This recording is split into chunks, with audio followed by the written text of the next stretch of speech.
Hello everyone, कैसे हो आप सब। आई होप सब बहुत अच्छे होंगे। तो आज हम लोग इलेक्ट्रॉनिक्स, जो कि हमारा बीएससी सेमेस्टर 4th में पेपर है फिजिक्स में, उसको हम लोग जा रहे हैं स्टार्ट करने। ठीक है, तो इसमें भी आपकी 4 यूनिट्स हैं। 4 यूनिट में आज हम लोग यूनिट नंबर 1 जा रहे हैं स्टार्ट करने। ठीक है, यूनिट नंबर 1 आज स्टार्ट किया जाए। ठीक है, 4 यूनिट है, आप लोग का वही सेम एमसीक्यू पैटर्न है। 100 क्वेश्चंस आप लोग के इस बार आने हैं, उसमें से 75 हमको एग्जाम में करके आने हैं। ठीक है, 100 में से 75 हमको करने हैं। ठीक है, तो हम लोग एमसीक्यू अप्रोच ही थोड़ा रखा जाएगा। ठीक है, डेरिवेशंस का हमें यहाँ पे इतना कुछ खास काम है नहीं, डेरिवेशंस आएंगी भी नहीं आपके एग्जाम में। सीधे हम लोग को रिजल्ट से काम है। जहाँ डेरिवेशन इंपॉर्टेंट होगी मैं आप लोग को बता दिया करूँगा कि कहाँ से कैसे आ रही है, ताकि थोड़ा समझने में आसानी हो। बाकी मेन तो हम लोग को रिजल्ट से काम है। रिजल्ट्स के ऊपर डायरेक्ट क्वेश्चंस आते हैं, एप्लीकेशंस उसकी आती हैं, सीधे सीधे रिजल्ट भी आप लोग से पूछ लिया जाता है। ज़्यादातर उसकी एप्लीकेशंस तो आती ही आती हैं। ठीक है, तो यूनिट 1 में हम लोग को बेसिकली यहाँ पे सर्किट फंडामेंटल से डील करना है। ठीक है, वेरियस टाइप्स ऑफ सर्किट हम लोग को थोड़ा बेसिक वगैरह देखने के बाद कि इंडक्टर क्या होता है, रेजिस्टेंस क्या होता है, कैपेसिटेंस, ये सब देखने के बाद हम लोग को एसी डीसी ये सब देखने के बाद हम लोग को फिर एलआर सर्किट क्या हो गया, आपका आरसी सर्किट क्या हो गया, एलसीआर सर्किट क्या हो गया, सीरीज पैरेलल रेजोनेंट सर्किट्स क्या हो गया, इंपीडेंसेस हमें थोड़ा सा देखना है, क्यू वैल्यू देखना है। बाकी फिर इसमें आप लोग का लीकेज करंट हम लोग को थोड़ा सा इसमें स्टडी करना है। और लास्ट पोर्शन में मैक्सिमम पावर ट्रांसफर थ्योरम एक टॉपिक आप लोग का दे रखा है, और वेरियस टाइप ऑफ ब्रिजेस है हमारे, मैक्सवेल्स ब्रिज है, शेयरिंग ब्रिज है, वो सब हम लोग को देखना है। ठीक है, तो आइए थोड़ा सा बेसिक से स्टार्ट किया जाए। तो पहली बात, हम लोग को यहाँ पे करंट, वोल्टेज, रेजिस्टेंस, इन सब चीज़ों से डील करना है। तो जान लिया जाए करंट किस किस टाइप का होता है। हमारा करंट जो होता है 2 टाइप का होता है, डायरेक्ट करंट और ऑल्टरनेटिंग करंट। हम लोग इन सब के बारे में जानते हैं कि जो डायरेक्ट करंट होता है वो यूनिडायरेक्शनली फ्लो होता है, मतलब उसकी एक ही डायरेक्शन होती है, वो ऑल्टर नहीं करता है पॉजिटिव नेगेटिव के बीच। कौन सा? Direct current. ठीक है, यहाँ पे आप लोग देख लोगे जो करंट है वो एक ही डायरेक्शन फ्लो हो रहा है। यहाँ पे वैल्यू करंट की बढ़ घट रही है, लेकिन अगर मैं ऊपर का रीजन पॉजिटिव अज्यूम करूँ और नीचे नेगेटिव, तो वो रह रहा तो पॉजिटिव में है, मतलब उसकी डायरेक्शन नहीं चेंज हो रही है करंट की। ठीक है, तो ये भी हमारा डायरेक्ट करंट का एग्जांपल हो गया। यहाँ पे भी अगर मैं वही सेम कंसीडर करूँ, ऊपर पॉजिटिव नीचे नेगेटिव, तो करंट की वैल्यू घट बढ़ भले रही है, लेकिन वो नेगेटिव रीजन में ही घट बढ़ रही है। ठीक है, तो यहाँ पे यूनि डायरेक्शन फ्लो है, तो ये भी हमारा डायरेक्ट करंट का एग्जांपल हो गया। ऑल्टरनेटिंग करंट में हम लोग जानते हैं कि पीरियोडिकली हमारा जो करंट है वो पॉजिटिव में कभी फ्लो होता है, कभी नेगेटिव में फ्लो होता है, मतलब पीरियोडिकली वो अपनी फ्लो की डायरेक्शन चेंज कर देता है। जैसे यहाँ पे हम लोग को दिख रहा है कि कुछ टाइम के लिए वो पॉजिटिव में फ्लो हो रहा था, फिर नेगेटिव में आया, फिर पॉजिटिव में गया, फिर नेगेटिव में आया। ये चीज़ हमारी इंडिकेट करती है एक ऑल्टरनेटिंग करंट को। यहाँ पे देखिए, पहले पॉजिटिव में फ्लो हो रहा था, फिर नेगेटिव, फिर पॉजिटिव, फिर नेगेटिव, फिर पॉजिटिव, मतलब पीरियोडिकली वो अपनी चेंज कर रहा है, कभी पॉजिटिव में फ्लो हो रहा है, कभी वो नेगेटिव हो जा रहा है। ठीक है, वही सेम चीज़ यहाँ पे भी हो रही है। तो ये हो गया हमारा ऑल्टरनेटिंग करंट। चलिए, करंट को हम लोग को डील करने से पहले 2 हमारे टर्म्स होते हैं। पहला है एवरेज वैल्यू ऑफ करंट, दूसरा है हमारा root mean square value of current. उनको भी हम लोग को देखना है। ये आप लोग के ये जो वैल्यू है, एवरेज वैल्यू ऑफ करंट क्या होती है। हमारी जो करंट है वो मान के चलिए ऑल्टरनेटिंग करंट कहीं पे फ्लो हो रही है, तो वो तो एक साइकिल में फ्लो हो रही है, और हमको जानना है किसी एक पर्टिकुलर रीजन में उसकी एवरेज वैल्यू क्या होगी। कि केवल ऑल्टरनेटिंग करंट पे नहीं अप्लाई है, डायरेक्ट करंट पे भी हमारी हो सकती है। डायरेक्ट करंट भी अलग अलग टाइप्स की होती हैं। ठीक है, वो यहाँ पे पॉइंट ऑफ डिस्कशन नहीं है। यहाँ पे जो पॉइंट ऑफ डिस्कशन ये है कि एवरेज वैल्यू ऑफ करंट क्या होती है। ठीक है, एवरेज वैल्यू ऑफ करंट क्या होती है। तो हमारा जो एवरेज वैल्यू ऑफ करंट का फॉर्मूला है वो है 2I नॉट अपॉन पाई। अच्छा, ये I नॉट क्या चीज़ है, आइए वो भी देखा जाए। चलो, जैसे मेरा ये करंट फ्लो हो रहा था, ठीक है, करंट मेरी कुछ ऐसे फ्लो हो रही थी। जो इसकी पीक वैल्यू है इसको मैं कहता हूं I नॉट। जो मेरी पीक वैल्यू, मैक्सिमम वैल्यू जो मेरी करंट की होगी वो I नॉट होगी। तो मैं करंट को कैसे लिख सकता हूं? करंट को मुझे लिखने का तरीका यहाँ पे होता है ऑल्टरनेटिंग करंट में, AC के केसेस में, I मेरा is equal to I naught sine omega T. ठीक है, यहाँ पे क्योंकि जो साइनोसोडल फॉर्म में ये वेरी कर रहा है। ठीक है, पहली बात। दूसरी बात, जो पीक वैल्यू है वो I नॉट है। जो मेरी ये वाली वैल्यू है ये इंडिकेट करती है कि पीक वैल्यू मेरी करंट की क्या जा रही है। ठीक है, यहाँ पे मेरी I नॉट मेरी पीक वैल्यू है, और साइनोसोडल फंक्शन है, इस वजह से यहाँ पे साइन आया है मेरा। साइनोसोडली हमारी करंट फ्लो हो रही है। अच्छा, एक और इंपॉर्टेंट बात जो यहाँ पे हमें पढ़ने वाली है वो ओमेगा है। ओमेगा हम लोग जानते हैं इसका फॉर्मूला क्या होता है, 2πf, या इसी को मैं लिखता हूँ 2π/t। ठीक है, क्योंकि फ्रीक्वेंसी मेरा 1/टाइम पीरियड होता है, तो मैंने उसको 2π/t भी लिख सकते हैं हम लोग। ठीक है, यहाँ ये हम लोग को कई जगह कन्वर्जेंस में काम आता है। तो ये 2 चीज़ें तो आप लोग बिल्कुल याद रख लीजिए कि I equal to I naught sine omega T होता है। ठीक है, और ओमेगा की value 2πf that is also equal to 2π/t होती है। ठीक है, और ये एवरेज वैल्यू ऑफ करंट जो मेरी I एवरेज होती है वो क्या होती है, 2I नॉट अपॉन पाई, मतलब 2 times the maximum value of the current upon pi. ठीक है, ये मेरा हो गया एवरेज वैल्यू ऑफ करंट। अच्छा, एवरेज वैल्यू ऑफ करंट निकालना काफ़ी ज़्यादा सिंपल है। हमारे पास एक सिंपल सा फॉर्मूला होता है, फॉर्मूला भी नहीं, ये भी हमने बनाया ही हुआ है कि हम लोग जैसे ही कोई टी टाइम इंटरवल था, तो मैं t/2 के लिए अगर कंसिडर करूँ, t/2 0 से t/2 टाइम इंटरवल के लिए मैं देखूँ, तो जो मैं उसमें करंट की वैल्यू होगी, जनरल करंट की आई वैल्यू होती है, मैंने उसको रिप्लेस कर दिया I0 sin ओमेगा टी से, I0 sin ओमेगा टी, और छोटे से टाइम इंटरवल dt में हम लोग देख रहे हैं, उसको हम लोग देख तो रहे हैं छोटे टाइम इंटरवल में, लेकिन हमको देखना है ओवर हाफ टाइम इंटरवल, मतलब 0 से t/2 हम लोग को देखना है, तो हम लोग 0 से t/2 उसको इंटीग्रेट कर दे रहे हैं। ठीक है, डिवाइड भी हमने उसी से कर दिया है कि dt एक छोटे इंटरवल के लिए। जब इसको हम लोग सॉल्व करेंगे, काफ़ी सिंपल से इसकी कैलकुलेशन है, यहीं पे मैं लिख के दिखा देता हूँ, दूसरे पेन से लिखता हूँ।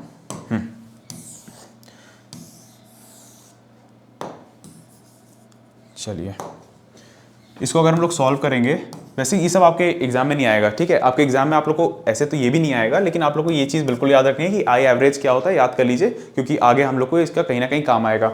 बाकी ये सब तो हम लोग को पहले से हम लोग जानते हैं कि जो I = I0 sin omega T होता है, और omega = 2π/f which is = 2π/t होता है। ये आप लोग को इसलिए बताया जा रहा है ताकि अगर आप लोग भूल गए हो, काफ़ी पहले का पढ़े हो, तो आप लोग को याद आ जाए। बाकी ऐसा कुछ इसकी जो डेरिवेशन में करने आ रहा हूँ, ये सभी एग्जाम में इस बार नहीं आने वाली, क्योंकि हमारा MCQ एग्जाम हो रहा है। ठीक है, तो 0 से t/2 हम लोग कर रहे हैं। I0 तो मेरा कांस्टेंट है, I0 को मैं बाहर भेज दूं, क्योंकि वो पीक वैल्यू ऑफ करंट है, तो कांस्टेंट होगी। तो मुझे इंटीग्रेशन करना है sin omega T dt upon integration मुझे करना है 0 से π/2 dt का। ठीक है, तो ये मेरा हो जाएगा I0। अच्छा, sin ओमेगा टी का क्या होता है, माइनस का cos ओमेगा टी अपॉन में ओमेगा भी आएगा। ठीक है, क्योंकि मैं t के रिस्पेक्ट में कर रहा हूँ, ये मेरा डिफ्रेंशिएट होता है, और जो डिफ्रेंशिएशन होता है वो नीचे आ जाता है। चलिए, लिमिट इसकी लगा दूँ, 0 से t/2 थी, और मुझे डिवाइड किससे करना था, अगर मैं t का करूँ तो t का तो मेरा t ही हो जाएगा इंटीग्रेशन, और मुझे यहाँ पे 0 से ये ये t/2 होगा, यहाँ π/2 नहीं होगा। ठीक है, इसको सही कर लेना, t/2 होगा, 0 से t/2। ठीक है, तो इसको जो हम लोग सॉल्व करते हैं, तो I0, ठीक है, माइनस को बाहर मैंने भेज दिया, ओमेगा को भी मैंने बाहर भेज दिया, तो यहाँ पर मेरा बचा cos ओमेगा टी 0 से t/2 में, और नीचे मेरा जो डिवाइड में जाएगा वो जाएगा यहाँ पे t/2 हो जाएगा। ठीक है, ये बेसिकली t/2 हो जाएगा, ये t/2 में 2 ऊपर चला जाएगा आपका, तो ये हो जाएगा -2 I0 अपॉन ओमेगा टी, ये हो गया। अच्छा, ओमेगा टी को मैं क्या लिख, अच्छा चलिए वो तो आगे एक बात है, वो आपको बाद में बताऊंगा। जब मैं इसकी वैल्यू पुट करूंगा तो cos ओमेगा टी ये मेरा -1, और जब 0 पे हम लोग डालेंगे तो भी -1, तो -1 ठीक है, omega T, omega into T, यहाँ से मैं क्या लिख सकता हूँ, 2π, तो ये मेरा हो जाएगा -2 I0 अपॉन 2π, यहाँ -2 आ गया। ठीक है, ये इससे कट गया, ये इससे कट गया, तो 2 I0 अपॉन पाई। ठीक है, ये बेसिकली आपको कुछ करना नहीं है, आप लोगों को बस ये सिंपल सा छोटा सा फॉर्मूला याद में रखना है। चलिए जी, आगे बढ़ा जाए। तो हम लोग ने एवरेज वैल्यू ऑफ करंट अपनी देख ली है, अब हम लोग को RMS वैल्यू ऑफ AC देखनी है, मतलब रूट मीन स्क्वायर। अच्छा, रूट मीन स्क्वायर 3 शब्द से मिल के बना है, इसका मतलब रूट हमें लगाना है, फिर हमको क्या करना है, मीन करना है, और किसका, स्क्वायर। मुझे रूट करना है, मीन करना है, स्क्वायर करना है, तो मैंने रूट लगा दिया, फिर मुझे अपने क्वांटिटी का मीन निकालना है, तो मीन मैंने बाहर से इंडिकेट कर दिया, और स्क्वायर करना है तो मैंने उस पर स्क्वायर लगा दिया। तो यही चीज़ मेरी रूट मीन स्क्वायर होती है। मैंने कहीं लिखा होगा, हाँ यहाँ पे लिखा है, ये देखिए, IRMS जो होता है वो √I², और उसके ऊपर मैंने बार लगा दिया, और I मेरा क्या होता है, हमने पहले ही पढ़ चुका है, I0 sin ओमेगा टी। ठीक है, I मेरा क्या होता है, I0 sin ओमेगा टी। तो इसका जिस चीज़ का हम लोग को काम है वो IRMS का है। बेसिकली इन दो फॉर्मूलों का हमें काम है, एक ये वाला, एक ये वाला। ये तो एकदम जनरल है, जो हम लोग ने इसके वर्ड, मतलब इसके जो शब्द हैं, रूट मीन स्क्वायर, उसी से निकाल लिया। रूट मीन, मीन मतलब बार, और स्क्वायर हमने कर दिया, ये तो हम लोग ने इसके वर्ड से निकाल लिया। जो मेन फॉर्मूला हमें याद रखने लायक है वो है I0 अपॉन √2, मतलब जो हमारी root mean square value of AC होती है, करंट की वैल्यू, वो होती है I0, मतलब जो पीक वैल्यू होगी करंट की, डिवाइडेड बाय √2। इसका भी ऐसे बहुत सिंपल सा फॉर्मूला होता है, जैसे हमने वहां पे क्या किया था, वहां पे हमने करंट को यूज किया था। ये बेसिकली जो I0 sin ओमेगा टी है, ये क्या है, ये I ही तो है, ये हमारा I ही तो है। यहाँ पे हमें क्या करना है, हमें उसका स्क्वायर करना है, तो हमने I का स्क्वायर कर दिया। I का स्क्वायर करोगे तो क्या मिलेगा, I0 का square sin square omega T dt। हमें इसका भी बेसिकली इंटीग्रेशन वैसे ही करना है, थोड़ा सा आप लोगों को करके दिखा दे रहा हूँ, हालांकि ये सब कुछ आने नहीं वाला है, मेन आप लोग को इस रिजल्ट से काम है। चलिए, ये भी वही सेम वैसे ही होगा, 0 से t, I0 का स्क्वायर मेरा कॉमन हो जाएगा। अच्छा, साइन स्क्वायर, अच्छा आप लोग एक फॉर्मूला जानते होंगे, cos 2 theta 1 - 2 sin square theta होता है, ठीक है। तो वहाँ से अगर मैं sine square theta omega T को अगर मैं थीटा अज्यूम कर लूँ, अगर मैं यहाँ पे लाऊँ तो 2 साइन स्क्वायर थीटा मेरा हो जाएगा 1 माइनस कॉस 2 थीटा, और मेरा साइन स्क्वायर थीटा हो जाएगा 1 minus cos 2 theta upon 2 upon मेरा 2 आएगा, ठीक है, अपॉन में मेरा आएगा 2, ठीक है। तो साइन स्क्वायर थीटा की मेरी ये वैल्यू होती है। वही सेम चीज़ मैं यहाँ पे मैं वही सेम सब्स्टिट्यूट कर दूंगा कि साइन स्क्वायर थीटा की वैल्यू मैं लिखता हूँ तो 1 माइनस कॉस 2 थीटा, तो यहाँ पे मेरा थीटा की जगह ओमेगा टी है तो 2 ओमेगा टी आ जाएगा, अपॉन में 2 आ जाएगा, बाकी डी टी तो था ही यहाँ पे, ठीक। और मैं डिवाइड अगर कर दूँ तो यहाँ तो मेरा वैसे भी टी ही आने वाला है, ठीक है। डायरेक्ट मैं कर देता हूँ यहाँ पे, ठीक है, टी आएगा। बस अब कुछ नहीं करना है, इसको बेसिक सा इंटीग्रेशन है, इसको सॉल्व करेंगे, वैल्यू रखेंगे, आंसर यही आ जाएगा, ठीक है। इस पर बहुत ज़्यादा टाइम हम लोग को लगाने की जरूरत नहीं है, बेसिक सा इंटीग्रेशन है। हम लोग को जो याद रखने वाली चीज़ है वो ये 2 फॉर्मूले याद रखने वाले हैं कि रूट मीन स्क्वायर, पहला तो उसका जो वर्डिंग से आया वो कैसे आया, और रूट मीन स्क्वायर की वैल्यू क्या होती है, I0 अपॉन √2। चलिए, अच्छा यहाँ पे फिर कुछ हमें बेसिक सी बातें हम लोग को देखनी है। बेसिक बातें में क्या देखनी है कि अगर हमारा कहीं पे 3 चीज़ें हमें यहाँ पे एनकाउंटर होंगी, 3 चीज़ों से हम लोग यहाँ पे सर्किट अपना बना रहे हैं, बैटरी और की को छोड़ के। एक हम लोग लगाएंगे रेजिस्टेंस, क्या लगाएंगे हम लोग, रेजिस्टेंस से लगाएंगे। रेजिस्टेंस के साथ हमारा कॉम्बिनेशन या तो एक कैपेसिटर का होगा और या फिर हमारा इंडक्टर लगा होगा, ठीक है, बेसिकली, या रेजिस्टेंस या हम लोग कैपेसिटेंस लगा रहे होंगे, या फिर रेजिस्टेंस हम लोग इंडक्टर के साथ लगा रहे होंगे, या फिर तीनों को एक साथ लगा रहे होंगे। बेसिकली इन्हीं के कॉम्बिनेशन हमें खेलना है, फिर देखना है उस पर क्या कैसे किसका इफेक्ट आता है, ठीक है। तो चलो, इसमें हमें जो बात मेन जानने वाली वो ये है कि अगर हमारा प्योर रेजिस्टेंस लगा है, प्योर रेजिस्टेंस के अक्रॉस जो वोल्टेज होता है वो IR होता है फ्रॉम ओम्स लॉ, ये सब तो हम लोग जानते हैं, ठीक है। जो कैपेसिटर होता है, कैपेसिटर का कैपेसिटेंस क्या होता है, C क्या होता है, कैपेसिटेंस होता है किसी कैपेसिटर का, ठीक है। तो जो मेरा उसके अक्रॉस पोटेंशियल डिफरेंस डेवलप होता है वो मेरा उसके एंड्स पे जो डेवलप होता है वो होता है Q/C। बेसिकली जो हमारा कैपेसिटर होता है वो चार्ज को स्टोर करने का काम करता है, ठीक है। तो जो उसने चार्ज को स्टोर किया Q/C, ये मेरा हो जाता है पोटेंशियल का उसका फॉर्मूला, ठीक है। इंडक्टर भी आप लोग जानते हो, ठीक है। इंडक्टर का L मेरा इंडक्टेंस होता है, क्या L क्या होता है, इंडक्टेंस होता है मेरा, और जो इसके अक्रॉस हमारा पोटेंशियल होता है वो होता है LdI/dt, ठीक है। ये तो मेरा हो गया इंडक्टर की कहानी। जो हमें नेक्स्ट एक बेसिक हमें पढ़ना है कि एवरेज वैल्यू ऑफ करंट, मतलब AC की जो एवरेज वैल्यू होती है पूरे साइकिल में वो 0 होती है। ऐसा क्यों है, मैं अगर आप लोग को एक AC की साइकिल बना के दिखाऊं, ठीक है, एक AC की मैं साइकिल बना के दिखाऊं तो AC आपकी कुछ ऐसी दिखती है, ठीक है। तो मैं अगर पूरे साइकिल की ले लूं तो जितना पॉजिटिव पार्ट है नेगेटिव पार्ट से कैंसिल हो जाता है, तो हम लोग कह देते हैं कि जो एवरेज वैल्यू IC की होती है, AC की होती है, सॉरी, मतलब ऑल्टरनेटिंग करंट की जो आपकी एवरेज वैल्यू होती है वो फुल साइकिल में 0 होती है, ठीक है। पॉजिटिव नेगेटिव कैंसिल हो जाता है तो हमारी 0 हो जाती है।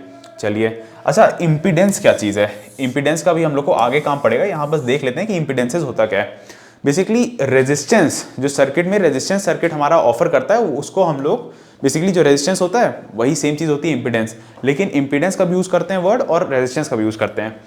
बेसिकली रेजिस्टेंस हम लोग प्योर रेजिस्टर के लिए यूज़ करते हैं। जब हमारा रेजिस्टर लगा हुआ है सिंगल कंपोनेंट, तो वो जो रेजिस्टेंस ऑफर करता है, वो जो अवरोध ऑफर करता है, उसको हम लोग रेजिस्टेंस कहते हैं।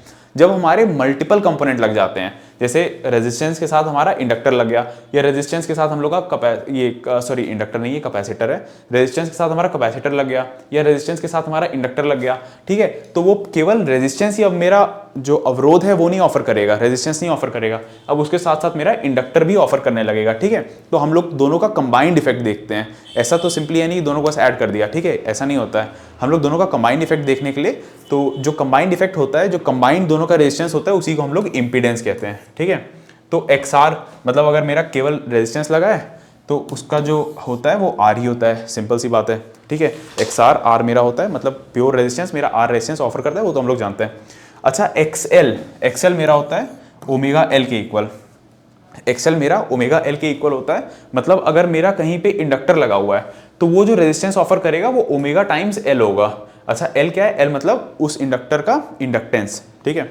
अच्छा, मेरा अगर कहीं पे कैपेसिटर लगा हुआ है तो 1/ωc हो जाता है। मतलब मेरा अगर कहीं पे कैपेसिटर लगा हुआ है तो जितना मुझे कितना रेजिस्टेंस ऑफर करेगा 1/ωc टाइम्स, जहाँ पे मेरा C क्या है, C मेरा कैपेसिटेंस है उस कैपेसिटर का। अच्छा, इसको हम लोग ऐसे भी लिख देते हैं, ठीक है। इसमें मैं I भी लगा सकता हूँ, I टाइम्स ओमेगा L, या आई को मैं यहाँ पे जे से डिनोट करता हूँ। आई मेरा क्या है, आयोटा है ना, आयोटा को मैं यहाँ पे जे से भी डिनोट करता हूँ, जे ओमेगा एल। वैसे यहाँ पे मैं लिख सकता हूँ 1/i ओमेगा सी, या मैं लिख सकता हूँ 1 ये 1 है, ठीक है, 1/j ओमेगा सी, ठीक है। ये जे आई तो आप लोग जानते हो, आयोटा ये हम लोग का फेज वगैरह रिप्रेजेंट करता है, ठीक है, हमारा फेज रिप्रेजेंट करता है। वो सब चीज़ें आगे की बात है, जब हम लोग को मेथड ऑफ इमेजिनरीज एक चीज़ है, टॉपिक है पढ़ना है, वहाँ पे बेहतर तरीके से आप लोग को समझ में आएगा कि ये आई वाला कॉन्सेप्ट क्या है, आई जे वाला कॉन्सेप्ट क्या है, ठीक है। बाकी ये तो हमारा हो गया इंपिडेंस की कहानी। चलिए एनर्जी स्टोर भी देख लेते हैं, ठीक है। कैपेसिटर आपका कितनी एनर्जी स्टोर करेगा, हाफ सी वी स्क्वायर, ये सब हम लोग ने इलेक्ट्रोस्टैट्स में पहले से पढ़ रखा है। हाफ सी वी स्क्वायर वो एनर्जी स्टोर करता है, और जो आपका इंडक्टर होता है वो half L I square store करता है, ठीक है। एल क्या है, इंडक्टेंस, और सी क्या है, हमारा कैपेसिटेंस होगा उस कैपेसिटर का। ये सब हम लोग ने पहले से पढ़ रखा है इन चीज़ें। चलिए यहाँ से हमारा चैप्टर चालू होता है, ठीक है। चैप्टर हमारा यहाँ से स्टार्ट हुआ है। हम लोग को बेसिकली पढ़ना है करंट की जो ग्रोथ होती है, growth and DK of current in L R circuit, ठीक है। एल आर सर्किट की हम लोग जा रहे हैं स्टडी करने। एल और आर मतलब एक तो हमारा इंडक्टर है, एक हमारा इंडक्टर हो गया, और दूसरा हमारा रेजिस्टर हो गया, ठीक है। एल और आर, एक इंडक्टर हो गया, एक रेजिस्टर हो गया। तो यहाँ पे मैं आप लोग को अगर फ्रैंकली बताऊं तो हमें काम तो यहाँ पे केवल रिजल्ट का है। किस रिजल्ट का हमें काम है, इस रिजल्ट का, कि हम लोग को यहाँ पे वेरिएशन ऑफ करंट देखनी है ना, variation of current with time देखना है। तो यहाँ पे देखिए करंट टाइम के साथ कैसे वेरी कर रही है, उसका तो ये प्रॉपर हमें रिलेशन दे रखा है, ठीक है। अभी इस पे भी आएंगे, लेकिन मैं आप लोग को क्या सोच रहा था कि थोड़ा सा इसका दिखा देता हूं कि इसमें चीजें काम कैसे कर रही हैं, ठीक है। चीजें काम कैसे कर रही हैं ये आप लोग को डेरिवेशन एग्जाम में नहीं करके आना है, बस आप लोग को इतना याद रखना है कि एलआर सर्किट अगर आप लोग पढ़ो, आप लोग के दिमाग में सीधे आना चाहिए कि एलआर सर्किट में एक इंडक्टर होता है, एक रेजिस्टेंस होता है, उसके अक्रॉस वोल्टेज वगैरह कहते हैं, सब मैं आप लोग को जा रहा हूँ समझाने, पूरी कहानी इसके भी जा रहा हूँ समझाने, ठीक है। उसमें करंट की ग्रोथ कैसे हो रही है, डीके कैसे हो रहा है, ये डेरिवेशन वाला पार्ट आप लोग अवॉइड कर सकते हो अगर आप लोग purely exam point of view से देखो, तो MCQ exam point of view से देखो तो ये डेरिवेशन हम लोग अवॉइड कर सकते हैं। हालांकि काफी बेसिक आसान सी डेरिवेशन है। चलिए इसको शुरू किया जाए। तो हम लोग क्या पढ़ने वाले हैं, growth and DK of the current in LR circuit. इसका मतलब एलआर सर्किट जो है, एलआर सर्किट रेजिस्टेंस और इंडक्टर से मिलकर बना हुआ है, वहां पे हम लोग का कुछ ना कुछ करंट की, जब हम लोग बैटरी से कनेक्ट कर रहे हैं तो कुछ ना कुछ करंट की ग्रोथ हो रही है, और डिस्कनेक्ट करने पे कुछ ना कुछ हमारा डीके हो रहा है करंट, ठीक है। तो इतना हमें इसकी हेडिंग से समझ में आ रहा है। अच्छा ठीक है, मैंने आप लोग को इससे पहले बेसिक में क्या समझाया था, जो पोटेंशियल ड्रॉप होता है या वोल्टेज ड्रॉप होता है, जो वोल्टेज है हमारा प्योर अगर हम लोग कहें इंडक्टर के अक्रॉस होता है L D I over D T, ठीक है। और जो हमारा रेजिस्टर के अक्रॉस होता है V equal to I R, Ohm's law से सिंपल आ गया हमारा। दो बातें हो गई। यहाँ पे मैंने ध्यान दीजिए तो एक की लगाई हुई है, एक मैंने क्या लगाई है, की लगाई हुई है। एक मेरा इंडक्टर प्रेजेंट है और एक मेरा रेजिस्टर प्रेजेंट है और एक मेरा ईएमएफ का सोर्स जो कि हमारी बैटरी होती है वो प्रेजेंट है, ठीक है। चार कंपोनेंट इसमें हो गए। अच्छा होगा क्या, मैंने अगर ये की को बंद कर दिया, मैंने क्या किया, की को मैंने बंद किया, मैंने की को बंद किया तो ऐसा नहीं हुआ करंट, बैटरी से करंट निकला लेकिन मैक्सिमम वैल्यू अपने करंट की नहीं रीच कर पाता है, मैक्सिमम वैल्यू करंट अपनी नहीं रीच कर पाता है। इसका क्या कारण है, मैक्सिमम वैल्यू क्या थी करंट की, आई नॉट ले लीजिए, आई नॉट वैल्यू नहीं रीच कर पाता है। उसका कारण क्या है, उसका कारण है presence of this inductor. Inductor में आप लोग ने एक बहुत इंपॉर्टेंट चीजें 12th में पढ़ रखा था, बीएससी फर्स्ट ईयर में भी हम लोग ने पढ़ रखा था, लेंज लॉ के नाम से। बेसिकली जो इंडक्टर होता है, लेंज लॉ हमारा क्या कहता है कि जो भी उसमें चेंज होगा वो उसको अपोज करेगा, ठीक है। It opposes the change which produces it. तो यहाँ पे क्या हो रहा है कि करंट यहाँ पे बढ़ने की कोशिश कर रहा है, लेकिन इंडक्टर क्या है, इंडक्टर हमारे करंट को रोक रहा है, करंट की वैल्यू कम करना चाह रहा है इंडक्टर, ठीक है। वो दूसरे डायरेक्शन में हमारा पोटेंशियल डेवलप करवा रहा है, दूसरा ईएमएफ, बैक ईएमएफ हमारा डेवलप कराता है इंडक्टर, ठीक है। जिसके कारणवश क्या होता है कि हमारा जो करंट है वो सडनली मैक्सिमम वैल्यू नहीं पहुंचता है, ठीक है। वो विरोध कर रहा है, इंडक्टर क्या है, रोक रहा है मैक्सिमम वैल्यू पहुंचने पे, लेकिन बैटरी क्या है, वो फोर्स कर रही है मैक्सिमम वैल्यू पे जाने पे, ठीक है। तो ये हमारा इसका मोटा मोटा कॉन्सेप्ट हुआ।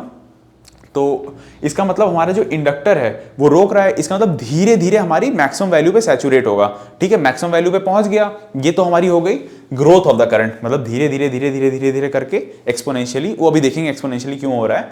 एक्सपोनेंशियली हमारा करंट मैक्सिमम वैल्यू पहुंच गया, आई नॉट पे पहुंच गया, ठीक है। ग्राफ कुछ ऐसा बनता है, सब आप लोग को डिटेल में समझाऊंगा, ठीक है। धीरे धीरे करके अपनी वो मैक्सिमम वैल्यू पे करंट की पहुंच गया, ठीक है। अब क्या होगा, मान चलिए मैंने इस की को हटा दिया, मैंने क्या किया, मैंने की को हटा दिया। की को हटाने से क्या होगा, अब उसको ईएमएफ की सप्लाई तो बंद हो गई, अब क्या होगा, मेरा करंट सडनली नीचे गिरना चाहेगा, कहां से, आई नॉट मैक्सिमम वैल्यू से वो जीरो टेंड होना चाहेगा, मतलब आई नॉट से वो जीरो पे आना चाहेगा, एकदम सडनली खत्म होना चाहेगा करंट। लेकिन फिर से यहाँ पे लेंस लॉ मेरा काम करने लगेगा इंडक्टर के केस में कि यहाँ पे जो चेंज उसमें आ रहा है उसको अपोज करता है। लेंस लॉ हमारा यही कहता है ना, जो हमारा चेंज उसमें आ रहा है उसको अपोज करता है। चेंज यहाँ पे क्या आ रहा है, मैक्सिमम वैल्यू से वो मिनिमम पे आना चाह रहा है, लेकिन ये मिनिमम नहीं जाने देगा, ये कहेगा जितना है उतने भी रहने दो।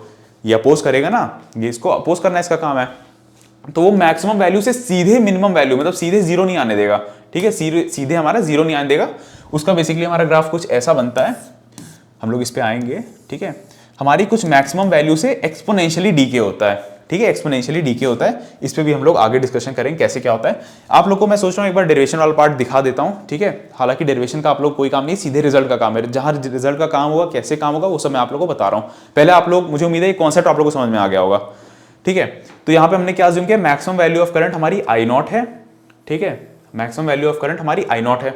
अच्छा, जो मेरा EMF, बैटरी हमारी EMF प्रोवाइड करेगी, वो दो जगह पोटेंशियल ड्रॉप, जो हमारे दो जगह पोटेंशियल ड्रॉप हो रहा है उसके सम के इक्वल होगा। पोटेंशियल ड्रॉप कहाँ हो रहा है, अक्रॉस इंडक्टर हो रहा है और अक्रॉस रेजिस्टर हो रहा है, ठीक है। तो जो EMF होगा that is the sum of voltage drop across the inductor and the voltage drop across resistor, ठीक है। ये तुम्हारी एक बात हो गई। मैंने VL को रिप्लेस कर दिया LdI/dt से, और VR को मैंने IR से रिप्लेस करके इसको अपना पहली इक्वेशन मैंने लेबल कर दी। अच्छा, जब मेरा करंट मैक्सिमम हो जाएगा, करंट धीरे धीरे मेरा ग्रो किया, आप लोग जानते हो क्यों रीजन धीरे धीरे ग्रो करने का। जब मेरा करंट ग्रो किया और अपनी फाइनल मैक्सिमम वैल्यू पे पहुंच गया, मतलब मैक्सिमम वैल्यू मतलब I0 पे पहुंच गया, तो मेरा DI/dt, rate of change of current zero हो गया। अब मेरा करंट में कोई चेंज नहीं आ रहा है, करंट मेरा स्टेडी हो गया, कांस्टेंट हो गया, तो मेरा रेट उसका जीरो हो जाएगा, मतलब rate of change of current with time अब मेरा जीरो हो चुका है। चलिए, ये एक बात हो गई। अच्छा, इसका मतलब क्या हुआ, इसका मतलब हुआ जो हमारा EMF है, EMF is equal to 0 plus I0 into R आ जाएगा। ऐसा क्यों, यहाँ पे हम लोग देखें जो rate of change of current है वो जीरो हो जाएगा, और करंट अपनी पीक वैल्यू पे हो गया तो I मेरा I0 हो जाएगा, ठीक है। EMF वैसा ही रहेगा, मेरा DI/dt जीरो हो गया तो ये वाला टर्म मेरा पूरा जीरो हो गया है, और मैक्सिमम वैल्यू ऑफ करंट की वजह से I मेरा I0 हो गया और R तो वैसे ही रहेगा, ठीक है। तो यहाँ से मुझे एक इंपॉर्टेंट चीज मिल गई कि E is equal to I0 R मेरा होगा, E is equal to I0 R मेरा होगा। इस चीज को हम लोग अपने पास अभी रख लेते हैं। अब ये जो सेकंड वाला है, सेकंड वाले को हम लोग फर्स्ट इक्वेशन में पुट करते हैं। फर्स्ट इक्वेशन क्या थी हमारी, ये वाली इक्वेशन थी बेसिकली जो हमने इससे बनाई हुई थी। अच्छा, ठीक है, इसमें मैंने पुट किया, मेरे पास क्या आया, मेरे पास आ गया I0 R, मतलब मैंने E की जगह रिप्लेस किया था, E की वैल्यू उठा के ये आया, is equal to LdI/dt plus IR आया, ठीक है। अब मैंने क्या किया, IR को यहीं रहने दिया, I0 R को मैंने यहीं रहने दिया, IR को मैं इधर लाया, ठीक है भैया, यहाँ पे ले आया, और ये वाले साइड में मेरा LdI/dt वहीं पे रह गया। मैंने यहाँ से R को कॉमन लिया, I0 माइनस I आया, LdI/dt आया। अच्छा, इस स्टेप में मैंने क्या किया है, यहाँ पे समझा देता हूँ। ये DI, मेरे जो DI था, I के साथ मैं I वाला ले आता हूँ, मतलब I0 माइनस I वाले को मैं DI के नीचे ले आया, I0 माइनस I वाले को मैं इसके नीचे ले आया, ठीक है। और बाकी मेरा यहाँ पे क्या था, L/R मेरा हो गया, इस साइड मेरा L/R हो गया, और मेरा यहाँ पे हाँ, मेरा यहाँ पे ये आ गया था, ठीक है, ये इसके नीचे आ गया, और मेरा यहाँ पे dt रह जाएगा ना, dt रह जाएगा। बेसिकली मैंने क्या किया, DI के नीचे I0 माइनस I वाला मैंने पार्ट ले आया, R के नीचे मैंने L ले आया, और ये जो मेरा dt है, dt मेरा उठ के यहाँ पे आया, मल्टीप्लाई हो गया, वही जो चीज़ मैंने यहाँ पे आप लोग को दिखाई हुई है, ठीक है। फिर मैंने उसको इंटीग्रेट किया। अच्छा, इंटीग्रेशन की लिमिट रखना हमें यहाँ पे ज़रूरी है। इंटीग्रेशन की लिमिट हमने कैसे रखी, जब time is equal to zero था, मतलब जब हमने एकदम स्टार्टिंग में, जब हमने बस स्विच को अपने ऑफ किया था, तो मेरा करंट भी जीरो था, तब मेरा करंट भी जीरो था। जब मेरा कुछ t टाइम पे, जब मेरा टाइम इक्वल टू t हो गया, कुछ समय इलैप्स हो गया, तो मेरे करंट की वैल्यू I हो गई है, मेरा कुछ करंट कैपिटल I हो गया, और मेरी मैक्सिमम वैल्यू मैंने क्या अज्यूम की थी, I0 अज्यूम की थी, ठीक है, मैंने I0 मैक्सिमम वैल्यू अज्यूम की थी, ठीक है। आइए इसका इंटीग्रेशन देखा जाए। अच्छा, आप लोग एक इंटीग्रेशन में आप लोग को बता देता हूँ, dx अपॉन, जैसे 1 माइनस एक्स दे रखा है, dx अपॉन 1 माइनस एक्स का हमारा जो इंटीग्रेशन होता है वो पहले तो हो जाएगा ये log ऑफ 1 माइनस एक्स, इसमें फिर मेरा डिवाइडेड बाय -1 हो जाएगा, अब चाहे इसको भेज दीजिए तो माइनस log 1 माइनस एक्स हो जाएगा, ठीक है। इतनी तो हमारी बेसिक सी बात थी। तो मैंने वही इसका इंटीग्रेशन किया, इसका मैंने इंटीग्रेशन किया, किसका मैंने इंटीग्रेशन किया, इसका इंटीग्रेशन किया, इसको x अज्यूम करके, ठीक है, सिंपल सा इंटीग्रेशन है। तो मेरे पास इसका रिजल्ट आ गया minus log I0 minus I, और मेरी जो लिमिट्स थी 0 से I, और राइट साइड में मेरा हो गया था आर बाई एल, टी की मेरा डी टी का मेरा टी हो गया, 0 से टी, सिंपल सा इंटीग्रेशन, वैल्यू सब्स्टिट्यूशन। यहाँ पे मैंने जब लिमिट्स रखा तो log of I not minus I upon I not, और यहाँ पे ये आ गया। इसमें हमने क्या किया, डिवीजन किया, लॉग को उधर भेजा तो एक्सपोनेंशियली चला गया, लॉग को मैंने उधर भेजा तो एक्सपोनेंशियल में चढ़ गया, और इसमें इंडिविजुअल टर्म को मैंने डिवीजन कर दिया तो यहाँ पे 1 आ गया, यहाँ पे आई अपॉन आई नॉट आ गया। अच्छा फिर से मैंने अब क्या किया, अब मुझे दरअसल यहाँ पे आई चाहिए था, मुझे क्या, हम लोगों को यहाँ क्या स्टडी करनी थी, growth and DK of current. तो मैं करंट वाला कंपोनेंट मुझे यहाँ से कहीं ना कहीं से आई को लाना था, ठीक है। तो आई को लाने के लिए मैंने इन सब पार्ट की यहाँ शिफ्टिंग की, यहाँ पे आई को मैं अलग लाना चाहे सिंपल सी मैथमेटिक्स है।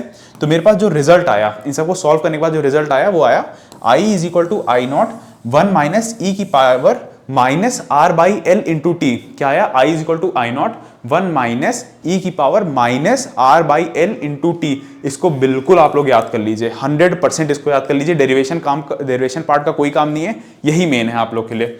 बिल्कुल इसको 100% याद कर लीजिए। इसके ऊपर आपके डायरेक्ट न्यूमेरिकल भी आ जाते हैं एग्जाम में, ठीक है, डायरेक्ट न्यूमेरिकल आ जाते हैं। बाकी एप्लीकेशन पार्ट तो भूल ही जाइए, कितना सारा इससे आता है एग्जाम में, बहुत सारा आता है, ठीक है। तो ये रिजल्ट आप लोग को सीधे सीधे याद होना चाहिए कि जो मेरा किसी एट एनी टाइम टी, मैं किसी भी टाइम टी पे मेरे करंट की वैल्यू क्या होगी, उसका ये रिलेशन दे रखा है कि जब मेरे करंट की वैल्यू आई होगी जब किसी टाइम टी पे, बस आप लोग को वैल्यू पुट करना है।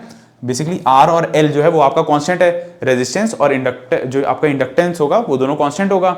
ई वैल्यू हम लोग जानते ही है, आई नॉट हमारी मैक्सिमम वैल्यू है जो कि भी एक कांस्टेंट होगी। तो हमारे दो वेरिएबल बच गए, आई और टी, उसी के बीच ये रिलेशन है। सोचिए इस रिलेशन से आप लोग किसी भी टाइम टी पर करंट की वैल्यू क्या होगी इस सर्किट में, एलआर सर्किट में हम लोग निकाल सकते हैं। अच्छा अब यहाँ पे हम लोग को एक और चीज स्टडी करनी है, वो है इंडक्टिव टाइम कांस्टेंट। अच्छा वहां पे क्या था, पावर मेरा था R by L, R by L. अच्छा ये एक सेकंड के लिए बस आप लोग ये देख लीजिए, L by R, L by R को मैंने, एल बाई आर कोई भी ऐसी बला है, ठीक है, कोई क्वांटिटी है जिसको मैंने इंडक्टिव टाइम कांस्टेंट कह दिया है। अभी क्यों कहा गया है, इससे हमें क्या फायदा मिला वो सब मैं आप लोग को बताता हूँ, बस 2 मिनट आप लोग पेशेंटली वेट कर लीजिए। तो मैंने एल बाई आर किसी भी एक रैंडम क्वांटिटी को मैंने उठाया अभी के लिए, एल बाई आर मैंने कोई रैंडम क्वांटिटी उठाई, उसको मैंने टी अज्यूम कर लिया और वही मेरा हो गया टाइम कांस्टेंट। अच्छा अगर ये मेरा टाइम कांस्टेंट टी हो गया है, अभी टाइम कांस्टेंट टी इसको मैंने अज्यूम किया है, इसको मैं अगर यहाँ पे पुट कर दूं, यहाँ पे मैं एल बाई आर को पुट कर दूं तो ये दोनों कैंसिल हो जाएंगे, ये दोनों कैंसिल हो जाएंगे ना। वही सेम चीज यहाँ पे हुई है, जब मैंने यहाँ पे पुट किया इसको मैंने टी अज्यूम किया था तो मेरा टी बाई टी हो गया और ये दोनों कैंसिल हो गया।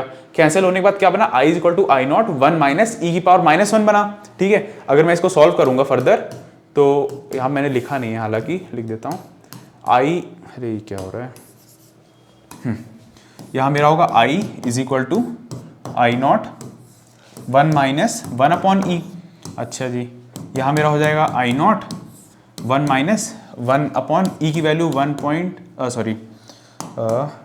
2.718 ऐसे कुछ होती है, ठीक है। जब मैं इसको सॉल्व करूंगा इसकी वैल्यू मेरे पास आ जाती है आई नॉट टाइम्स 0.632, बहुत सिग्निफिकेंट वैल्यू है।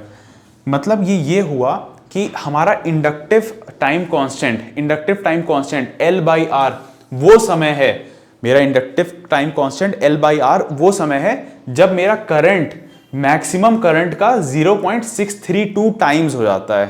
क्या मैंने बोला, मेरा inductive time constant L by R वो समय है जिसमें मेरा जो करंट है that becomes 0.632 times of the maximum value of the current, ठीक है।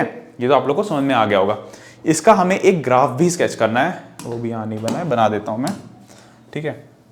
बेसिकली हम लोग को यहाँ पे ग्राफ की स्केचिंग करनी है ग्रोथ ऑफ द करंट की। यहाँ मेरा करंट हो गया और यहाँ पे मैंने टाइम को ले लिया इस साइड पे। अच्छा जो मेरा करंट है वो अपनी पीक वैल्यू आई नॉट पे पहुँच सकता है, ठीक है, पहुँच सकता है।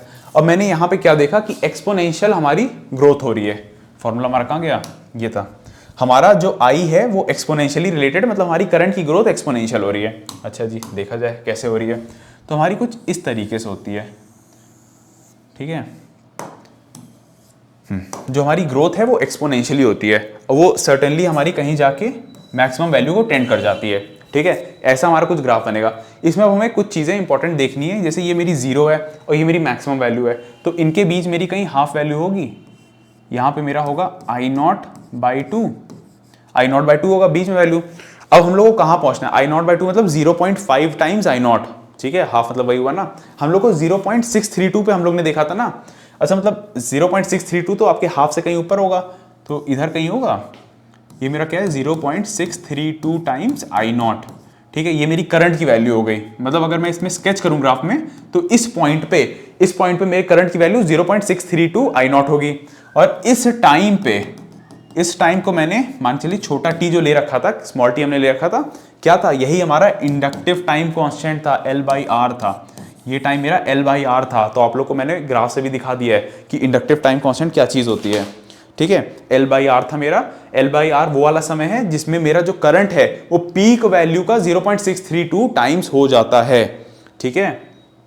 चलिए एक बार मैं सोच रहा हूँ आप लोग को नोट्स में भी रीड आउट कर दूं तो आप लोग क्लियर होगा। नोट्स आप लोग के वीडियो सेक्शन में पड़े हुए हैं, आप लोग वहाँ से निकाल के लिख लीजिए तो आप लोग के लिए बेटर रहेगा। तो देखिए शुरुआत तो हमने वहीं से की थी, डायरेक्ट करंट, ऑल्टरनेटिंग करंट, वो सब मैंने आप लोगों को समझा दिया है। एवरेज वैल्यू ऑफ करंट मैंने आपको समझा दिया, आरएमएस वैल्यू ऑफ एसी, ये सब मैंने आप लोगों को समझाया, ये सब सीधे याद करने वाली चीज़ें। Growth and DK of current में हम लोग देख रहे थे कि consider a circuit consisting of a battery of EMF E and an inductor L and resistance R, ठीक है, की हमने सर्किट में कनेक्ट की हुई है। वही सेम चीज़ें जो मैंने आप लोग को पहले बताई हुई थी वही सब यहाँ पे हम लोग दोबारा रिपीट कर रहे हैं कि एक हमने बैटरी ली है ईएमएफ ई की लिया है, इंडक्टर लिया है, और एक हमने रेजिस्टेंस ले रखा है, वो सब हमने सर्किट में सीरीज में लगा रखा है। ग्रोथ ऑफ करंट में देखिए व्हेन द की के is switched on the current in the circuit starts to increase, the current in the circuit does not attain its maximum value. Maximum value क्या होगी, I naught is equal to E by R at once because induce EMF produce across the inductor opposes the growth of the current. जो सब मैंने आप लोग को बताया था कि जो इंडक्टर है वो अपोज करता है, तभी वो मैक्सिमम वैल्यू पे एक बार में नहीं पहुंचता है। Hence the current in the circuit increases slowly to attain its maximum value, धीरे धीरे हमारी मैक्सिमम वैल्यू अटेन होगी। तो आगे तो इसकी सीधे डेरिवेशन है जो मैंने आप लोगों को दिखा दिए। डेरिवेशन को कोई काम नहीं है, इंपॉर्टेंट रिजल्ट का काम है जो 3 नंबर से लेवल आप लोग के में है। बाकी फिर हमने वही इंडक्टिव टाइम कांस्टेंट देखा। इंडक्टिव टाइम कांस्टेंट की आप लोग एक बार डेफिनेशन देख लीजिए। Inductive time constant L/R is a time taken by the current to grow from 0 to 0.632 times of its maximum value in circuit. मतलब 0.632 टाइम्स जो मैक्सिमम वैल्यू है आई नॉट, उसको रीच करने में जो समय लगता है वो में हम लोग का कहलाता है इंडक्टिव टाइम कांस्टेंट। चलिए जी, ये तो हो गया, हमने इसका ग्राफ भी देख लिया है जी, ग्राफ भी देख लिया। अब हम लोग डी के देखते हैं करंट की। अब मैंने क्या किया, जो मेरा सर्किट था, सर्किट में मैंने पहले स्विच को बंद किया था, अब मैं स्विच को खोल देता हूं। स्विच को खोलने से क्या होगा, स्विच को अगर मैंने खोल दिया तो मेरा करंट कुछ अपनी पीक वैल्यू पे बैठा हुआ था।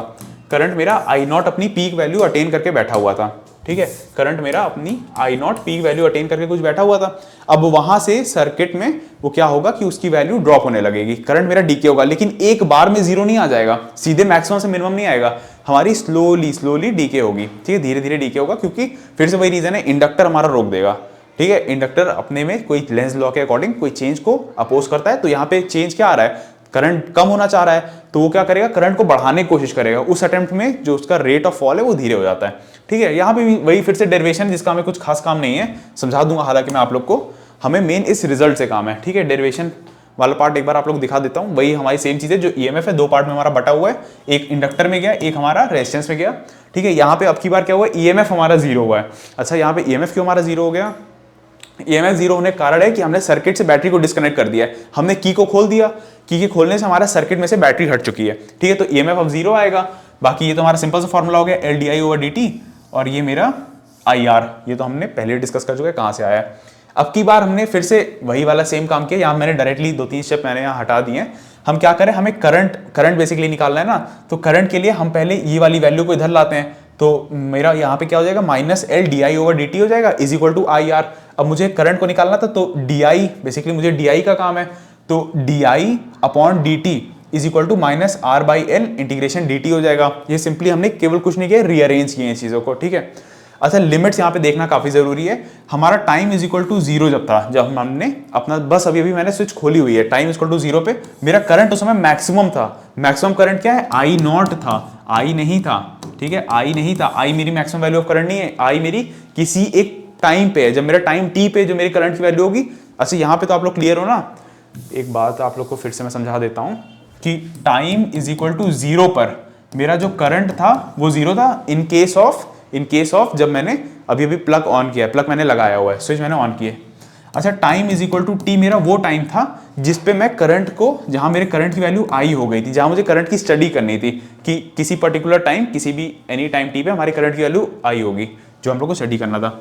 अच्छा, टी इज इक्वल टू हमारा अगर हम लोग डिस्चार्जिंग का केस देखें, डिस्चार्जिंग के केस में जब जीरो होगा, मतलब जब हम लोग का डीके होगा, जब हमारा डीके होगा, तो डीके के केस में अगर हम लोग देखें जब टाइम जीरो होगा तो टाइम जीरो पे हमारा मैक्सिमम होगा, करंट हमारा मैक्सिमम होगा, तो उसको हम लोग आई नॉट से रिप्रेजेंट करते हैं। तो आई होप इन तीनों में आप लोग को डिफरेंस समझ में आ रहा होगा, ठीक है, कब मैक्सिमम हो रहा है, कब जीरो हो जा रहा है, ठीक है, काफी इंपॉर्टेंट ये सब चीजें समझना। तो वही मैं बता रहा हूँ कि जब टाइम, अब हम लोग डीके पे आ रहे हैं, अब हमारी कुछ सर्टेन मैक्सिमम वैल्यू पहले से अटेन कर चुका था, तो अगर हम लोग अब मैक्सिमम वैल्यू अटेन कर चुका था, अब हम लोग उस पॉइंट से देखें तो अगर हमारा टाइम जीरो था तो अपने को जो मैक्सिमम वैल्यू पे बैठा हुआ था, और किसी टाइम टी पे वो कंप्लीटली उस पर करंट जीरो हो जाएगा, जो हमारा करंट है वो कंप्लीटली डीके हो जाएगा, कंप्लीटली जीरो हो जाएगा किसी टी टाइम में, ठीक है। तो वही फिर हमने सिंपल सा इसका इंटीग्रेशन किया हुआ है, यहाँ पे लॉग आई आया, लिमिट्स इसकी respective I, minus R by L into T आया, हम लोग ने सॉल्व किया, लिमिट्स रखा अपना, ऐसा कुछ आ गया, लॉग को अब हम लोग का क्या काम है, उधर भेजना, लॉग को उधर भेजेंगे तो एक्सपोनेंशियल में आएगा। सो बेसिकली जो हमारी मेन बात है, मेन यहाँ पे जो हमारी बात यहाँ निकल के आ रही है वो ये आ रही है कि ये फॉर्मूला फिर से मोस्ट इंपॉर्टेंट, बहुत इंपॉर्टेंट है एलआर सर्किट के पॉइंट ऑफ व्यू से, कि हमारा जो करंट होगा, डीके करंट का कैसा होगा, जब हमने ग्रोथ करंट की मैक्सिमम होगी उसके बाद हमारी कुछ ना कुछ डीके होगी। अगर हम लोग स्विच को खोल देते हैं तो वो डीके किस फैक्टर, किस फॉर्मूले से गवर्न होगा, इस फॉर्मूले से गवर्न होगा, I is equal to I naught e की power minus R by L into t. क्या मैंने बोला, I is equal to I naught e की power minus R by L into t, इस वाले फॉर्मूले से हमारा जो डीके है वो गवर्न होगा। यहाँ पे फिर से वही सेम चीज, आई नॉट आपकी क्या रिप्रेजेंट करिए, maximum value of the current, ठीक है। आर और एल क्या है, आर आपका रेजिस्टेंस की वैल्यू है, एल हमारा इंडक्टेंस है, और जो हमारा स्मॉल टी है वो हमारा कोई भी एट एनी टाइम, जो टी हम लोग कोई भी टाइम टी पे हम लोग को देखना है वो हम लोग ले लिए, और आई हमारी उस पर्टिकुलर टाइम पे करंट की क्या वैल्यू होगी ये है। अच्छा, यहाँ पे वही सेम चीज है कि एल बाई आर हमारा इंडक्टिव टाइम कांस्टेंट कहलाता है, इंडक्टिव टाइम कांस्टेंट, वही सेम चीजें हैं, फिर से मैं आप लोग की लिख देता हूँ, हालांकि डेरिवेशन तो हमारे काम की नहीं है लेकिन समझने में आसानी होती है थोड़ा सा, ठीक है। Inductive time constant L by R है, एल बाई आर को मैंने टी अज्यूम कर लिया है, ठीक है, इसको मैंने ऐसी किसी रैंडम चीज को मैंने एल बाई आर अज्यूम किया, एल बाई आर को मैंने टी मान लिया है यहाँ पे, जिसको मैंने इंडक्टिव टाइम कांस्टेंट नाम दे दिया है। इसका इफेक्ट देखते हैं क्या होगा, ठीक है। तो बेसिकली हमारा आर बाई एल जो है यहाँ पे टी, बेसिकली ये हमारा टी हो जाएगा, ये जो टी है बाहर वाला वो मैंने लिखा है, और यहाँ आर बाई एल वाला मेरा 1/t हो जाएगा, ठीक है, सॉरी 1/t हो जाएगा, तो ये दोनों तो मेरे कट जाएंगे, तो मेरा ये हो जाएगा I is equal to I naught e की पावर -1, ठीक है, ई की पावर -1, तो मेरा हो जाएगा I is equal to I naught 1/e, ठीक है, इसकी वैल्यू हो जाएगी आई नॉट 1/2.718, ठीक है। तो इसकी वैल्यू मेरी आ जाती है I is equal to I naught into 0. मेरा वहाँ पे 632 था, यहाँ पे हमारा 3 क्या हो जाता था, एक सेकेंड, 368, ठीक है, हमारे यहाँ पे 0.368 वैल्यू आ रही है। इसका मतलब क्या हुआ, इसका मतलब जो हम लोग का डीके हम लोग कर रहे हैं, करंट की हमारी डीके कुछ हो रही है, और पहली बात हमारी एक्सपोनेंशियल डीके होगी। अच्छा, इसका आप लोग को मुझे ग्राफ पहले बता देना चाहिए था, चलिए यहाँ बता देता हूँ इसका ग्राफ कैसा दिखेगा।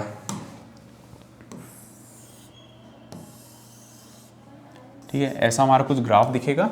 यहाँ हमने करंट लिया एक्स एक्सिस पे, सॉरी वाई एक्सिस पे, एक्स एक्सिस पे हमने टाइम को प्लॉट किया है।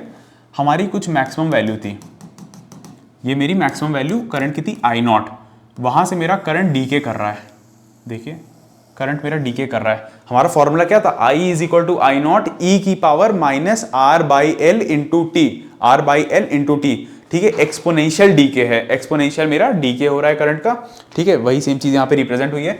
यहाँ पे फिर से हमें दो इंपॉर्टेंट बात ध्यान देने वाली है कि आई नॉट ये है, और जो इसकी हाफ वैल्यू होगी, जस्ट अ सेकेंड, इसकी जो हाफ वैल्यू होगी वो मेरी आई नॉट बाई 2 होगी, या इसको हम लोग 0.5 टाइम्स आई नॉट कहते हैं, ठीक है। ये एक चीज हो गई। तो मुझे जो यहाँ पे प्लॉटिंग करनी है वो हम लोग को देखना है कि 0.638 क्या होगा, 0.638 हमारा हाफ से कहीं ना कहीं नीचे आएगा, हाफ से कम होगी 0.368 की वैल्यू। तो मैं अगर यहाँ पे लिख दूं 0.368 टाइम्स आई नॉट, वो नीचे आ रहा होगा। अच्छा, ये तो मेरी कुछ करंट को इंडिकेट कर रही है। ग्राफ पे देखा जाए, मतलब इस पॉइंट पे जो करंट की वैल्यू है that is 0.368 times the maximum value of the current, और इसके करस्पॉन्डिंग जो टाइम होगा यही मेरा इंडक्टिव टाइम कांस्टेंट है। इंडक्टिव टाइम कांस्टेंट बोले तो L by R, inductive time constant मतलब L बाई आर, और उसकी मेरी वैल्यू क्या होगी 0.368 टाइम्स आई नॉट। अब इसका मैं आपको प्रैक्टिकली मतलब समझाता हूं। इसका मतलब ये हुआ कि जब हमारा जो सर्किट है, सर्किट में हमारा जब पीक वैल्यू पे था, अपने पीक वैल्यू ऑफ करंट पे था, उसके बाद हमने स्विच उसकी खोल दी, स्विच खोल दी तो L बाई आर टाइम में मतलब inductive time constant is equal to L by R, मैं दोनों को इंटरचेंजेबली यूज करूंगा, मतलब इंडक्टिव टाइम कांस्टेंट में या एल बाई आर समय में अपनी पीक वैल्यू मतलब आई नॉट का 0.368 टाइम्स हो जाता है मैक्सिमम वैल्यू ऑफ करंट का। मतलब एल बाई आर वो समय है, इंडक्टिव टाइम कांस्टेंट वो समय है जब मेरा करंट 0.368 टाइम्स हो जाता है अपनी पीक वैल्यू या मैक्सिमम वैल्यू ऑफ करंट का, बस एज सिंपल एज दैट, इतना सा है। तो हमारा यहां पे ये वाला पोर्शन खत्म हो चुका है। चलिए एक बार फिर से आप लोग को नोट्स से मैं आप लोग के रीड आउट कर दूं डीके ऑफ करंट में, तो वही सब सेम चीजें लिखी है। When the key is pressed for time greater than equal to inductive time constant, मतलब किसी लंबे समय के लिए हम लोग प्रेस करते हैं और हमारी फुल्ली चार्ज होगी, मतलब करंट हमारा सैचुरेट हो गया, I naught value maximum value पे रीच कर गया है। Current attains its maximum value I naught on releasing the key, current in the circuit starts decreasing from maximum value I naught to zero. सीधी बात, जब की हम लोग रिलीज करेंगे तो मैक्सिमम वैल्यू से धीरे धीरे वो एक्सपोनेंशियली डीके करेगी, जीरो पे आएगी। इन दिस केस हमारे ई जीरो हो जाएगा, क्योंकि ई क्यों जीरो होगा, क्योंकि सर्किट ईएमएफ हमारा जीरो हो रहा है, क्योंकि हमने सर्किट से बैटरी को एलिमिनेट कर दिया, बैटरी हमारी चली गई है। Let I be the value of the current at any time T, वही सब सेम चीजें, डेरिवेशन दे रखी है, मैंने आप लोग ये सब करा रखा है। नेक्स्ट पेज पे अगर हम लोग आए तो इसमें इंडक्टिव टाइम कांस्टेंट की फिर से डेफिनेशन हमारी दे रखी है एक अलग तरीके से। तो इसमें दे रखा है hence inductive time constant L by R में be defined as time in which the current falls to 1 upon e. 1 upon e ऐसे हम लोग 0.638 कैलकुलेट करोगे 1 अपॉन ई को, तो यही वैल्यू आएगी 0.368 times the maximum value of the current I not when the EMF is remove. बहुत important इसकी डेफिनेशन है। ये कह रहा है कि इंडक्टिव टाइम कांस्टेंट वो समय, जो मैंने आप लोग पहले समझा चुका है, फिर से बता देता हूं। इंडक्टिव टाइम कांस्टेंट वो समय है कि जब वो वाला समय जिसपे हमारा जो करंट है वो पीक वैल्यू से फॉल होके अपनी 0.368 टाइम्स ही केवल रह जाता है पीक वैल्यू का, ओरिजिनल वैल्यू का जो हाईएस्ट वैल्यू थी। On removing the external EMF हटाने पे जब वो हमारा 0.368 टाइम्स आई नॉट मतलब मैक्सिमम वैल्यू पे पहुंच जाता है, उस समय पे जो समय उसको लगता है वो हमारा inductive time constant L by R होता है। ठीक है, तो इसके साथ हमारा एलआर सर्किट खत्म हो गया। नेक्स्ट लेक्चर में हम लोग आरसी सर्किट के ऊपर डिस्कशन किया जाएगा, आरसी सर्किट स्टडी होगा। ठीक है, तो फिर नेक्स्ट लेक्चर में मिला जाए। Okay, thank you so much.